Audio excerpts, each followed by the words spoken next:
Good morning. Happy Friday. Mrs. O'Brien reporting to class, and today we are going to read a story entitled Those Wacky Shoes by Julie Parker Amory. I thought it was going to be an ordinary Saturday, but boy was I wrong. I bought some shoes at a thrift shop downtown. They were blue and red checkered slip-on sneakers. Unusual. I liked that. I put them on outside the store. I got ready to turn right toward home, but my feet turned left. It was as if those wacky shoes were in control. I tried to stop to take them off, but my feet wouldn't let me. I quickly realized that those shoes were going to take me wherever they wanted. The shoes walked me up Main Street, nice and slow, and after a few blocks, they turned my feet left up Pine Street. They started picking up speed. I passed a woman walking a beagle. She looked at my shoes and said, "Did you get those at a secondhand store downtown?" "Yep," I hurried along at the pace of a speed walker. "I was stuck in those shoes once," she said. "They took me all the way to Vermont." "How do I get out of them?" I shouted over my shoulder. By now I was running. "You have to outsmart them," she yelled back. And she said something else, but by then I was too far away to hear. Great, I thought. Someone tells me to outsmart a pair of shoes and I can't.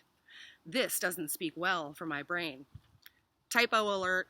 Look, it should say, "Great, comma, I thought, comma," and there should be quotation marks around great, and someone tells me to outsmart a pair of shoes and I can't. This doesn't speak well for my brain, because that's a thought. We could also do without the quotation marks, but either way works. We definitely need a comma in there, though. And one more thing. The reason why I also think that quotation marks should go there is because the S is capitalized. That indicates or shows that that's where they go. You know, quotation marks, those little, that's what you said out loud.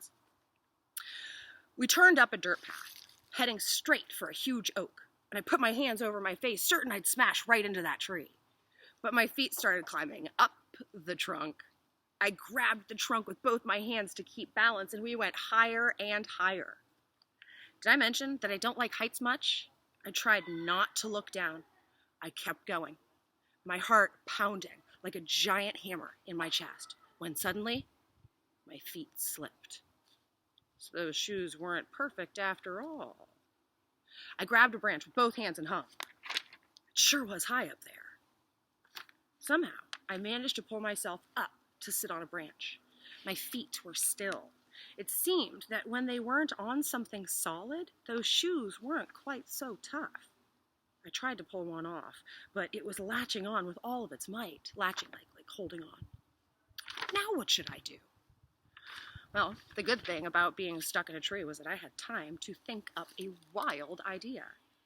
I started yelling. Since I was in the middle of nowhere, I had to yell for what seemed like 100 years. Finally, a kid rode up on a bike. "Can you do me a favor?" I called. "Can you get someone to bring a big bucket of wet cement? It would really help me out." "We've got cement mix in our garage," he said. "I can make some and bring it to you." And off he went, just like that. I like a kid who doesn't ask a lot of questions. Eventually, the kid came back, walking this time and pulling a rusty wagon behind him. The wagon was filled with wet cement. "Hey, thanks," I said. "Now, I'm going to start coming down the tree. I want you to put the wagon right under my feet when I get low enough to jump. You got it?" He nodded, and I set to work on shimmying or moving in a fancy manner from branch to branch, careful not to let my feet touch anything. I didn't want the shoes to take over again. When I was on a lower branch, I jumped. My feet went as they hit the wet cement. "Now, can you find a couple of strong people?" I asked. I stood there in the wet cement while he was gone, my stomach feeling all twisty. I was scared, but excited at the same time. The boy returned with a boy and a girl. They looked at me strangely, but I just said, "Could you yank me out?" They grabbed me under my arms and pulled. My plan worked. The cement held the shoes in place, and I came out of them. I was free. "Thanks, guys," I said. "I guess your shoes are stuck in there forever," the girl said. It's okay. I was done with them anyway. Then the wagon started rolling. Whoa, sorry. That animal scared me. Then the wagon started rolling down the path. It gathered speed, took a left when it got to the road, went steadily up the hill, and was soon out of sight. I sure hope those wacky shoes know how to drive.